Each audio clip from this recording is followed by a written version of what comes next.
Hey artist, today you're going to get back your self-portrait, okay? And you should have drawn your self-portrait. You should have added patterns to the background, added patterns to the shirt. I even added some patterns to my hair. After you added your patterns, then you Sharpied everything and then you erased it. If you are that far, then you are ready to move on to the next step. If you are not that far, then you will need to get caught up, okay? Otherwise, if you're ready to rock and roll, you're going to get a messy paper. I've got 2 different size paintbrushes up there for you. You might not need both of them, but get 2 just in case. And then at your table, you should have some watercolors, and you should also have a little tray with your skin tone, okay, or most people's skin tone. If it doesn't match Mr. Calvert's skin tone, then let me know and we can get something figured out for you. I'm going to start off with that peach color. It might not look peach in your bin, but it should paint pretty close to peach. So I'm just going to dip it in because this is a liquid watercolor, and I can begin to paint. Okay, I'm going to be really careful not to drip. If I drip, then I'm just kind of stuck with it. Okay, kind of outlining areas and then filling it in. Something that might help is to dip it and then give it just a little wipe on the edge of the cup. Make sure to paint around your mouth. Your mouth should not be the same color as your skin, as well as your eyes and everything else. Take your time. Might not finish painting today. We'll probably have one more class to work on these. I can paint my nose the same color as my skin tone because that is obviously made from skin. If you've got some little itty bitty areas and it's hard to fit in with this bigger brush, obviously switch to that smaller brush. Okay, be smart about how you're using those paint brushes. Okay. After you're done painting that skin tone, you can wash out your brush. And I am going to avoid painting something right next to this wet paint. Okay, because what will happen is if I go to paint like my mouth, because this is still pretty fresh, it might end up sucking those paints together and getting kind of smudgy. So I'm actually going to skip down. I think I'm going to paint maybe these triangles. Okay, they're pretty small, so I'm actually going to switch to my smaller paintbrush. And I would use the watercolors at your table. So think of what colors you want to use.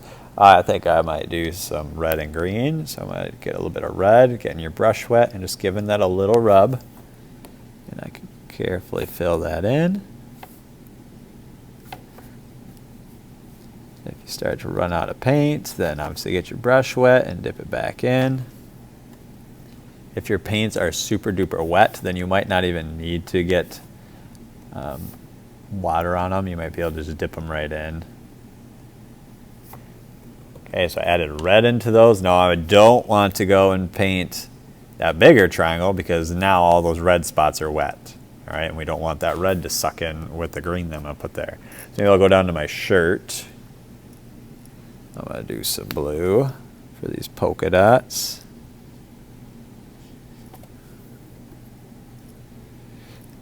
Be careful with the watercolors. We don't want to be hard on them.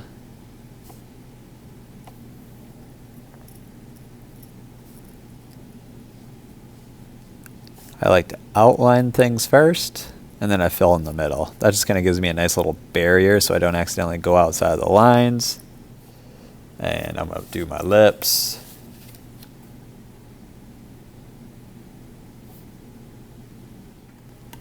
Now I've got some kind of gold on the bottom of them, and then they're black along the top. So I'm just going to do some yellow for the gold.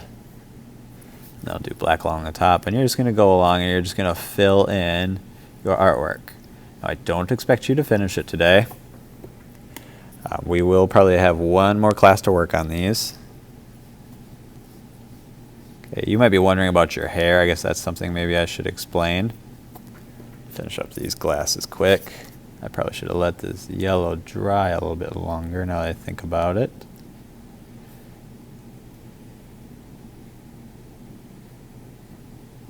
So I have brown hair, and you can see that I actually did patterns.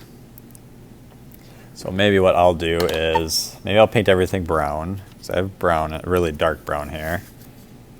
And then where my triangles are, I can come in and I can put a second color on top of them to just kind of give it some different colors so it's not just brown with a bunch of zigzags. Okay, so now, actually I think I'm going to let that dry just a little bit, and then I can come in and add some black on that, which I'll do in just a moment. All right, now that my hair is set a little bit, I can come back in. Maybe I'm going to add just a little bit of black.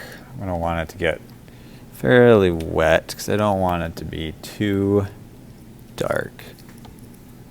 Maybe I'll do these little areas. This is going to give me like a dark brown, like a shade of it.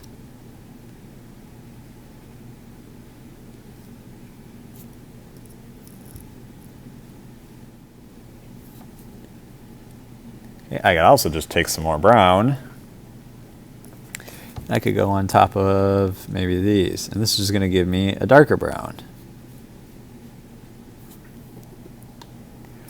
So I'm kind of getting some different colored brown, so it's not just a big brown chunk of hair. It's got some different values to it.